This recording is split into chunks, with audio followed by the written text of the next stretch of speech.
Good morning. Today the class is about H parameters. So yesterday we completed Z parameters and Y parameters.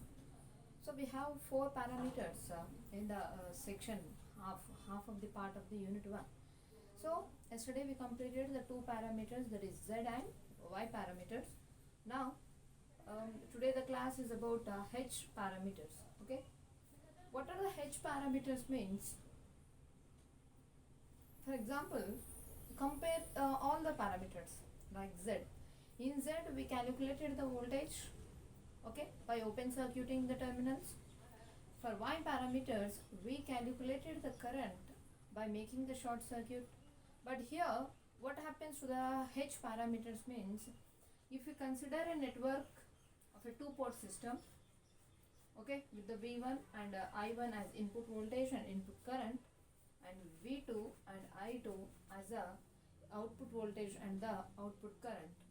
So the H parameters is calculated in a manner that the input voltage, okay, the input voltage and the output current, okay, the input voltage and the output voltage are expressed in terms, are specified in terms output voltage and input current.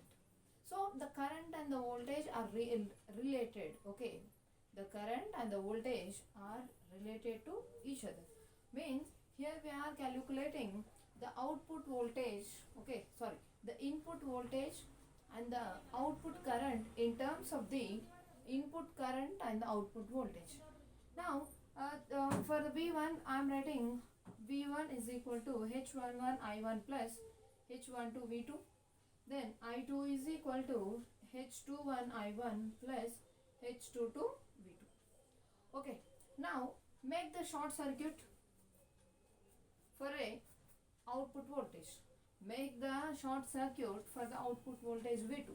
If V2 tends to 0, what happened to the equations 1 and 2 means, for the equation 1 we get H11 V1 by I1 and H21 is equal to I2 by I1 when V2 is equal to 0. When the output voltage is 0, then the H11 is the ratio of input voltage to the input current, and H21 is the output current to the ratio of the input current.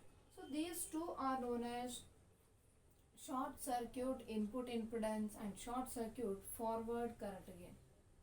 Next, if I1 is 0, if the input current tends to 0, what happens means, then the equation 1 becomes H12 is equal to V1 by V2, that is the input, the ratio of the input voltage to the output voltage will be appear to the H12 when I1 is equal to 0, right?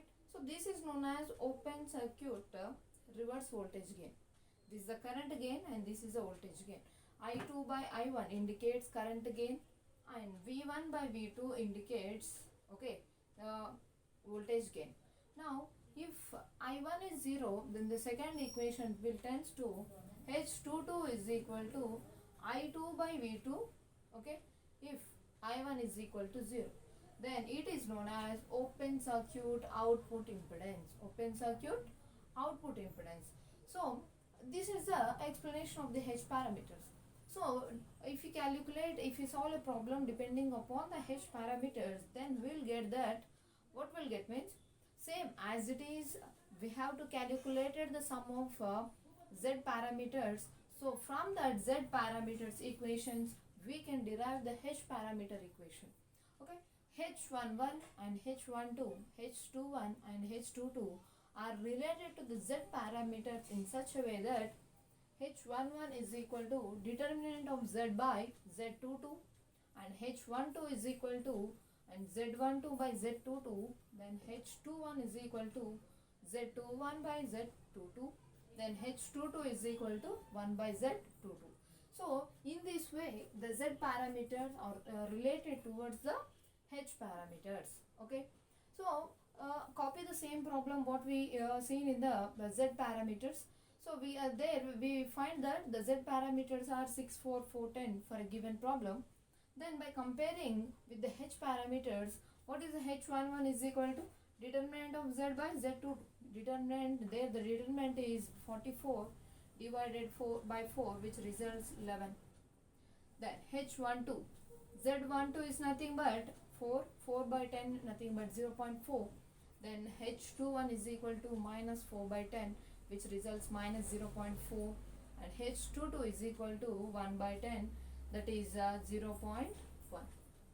Okay, sorry, z22 is nothing but 10 by 10 results 1, then the equation will be 1.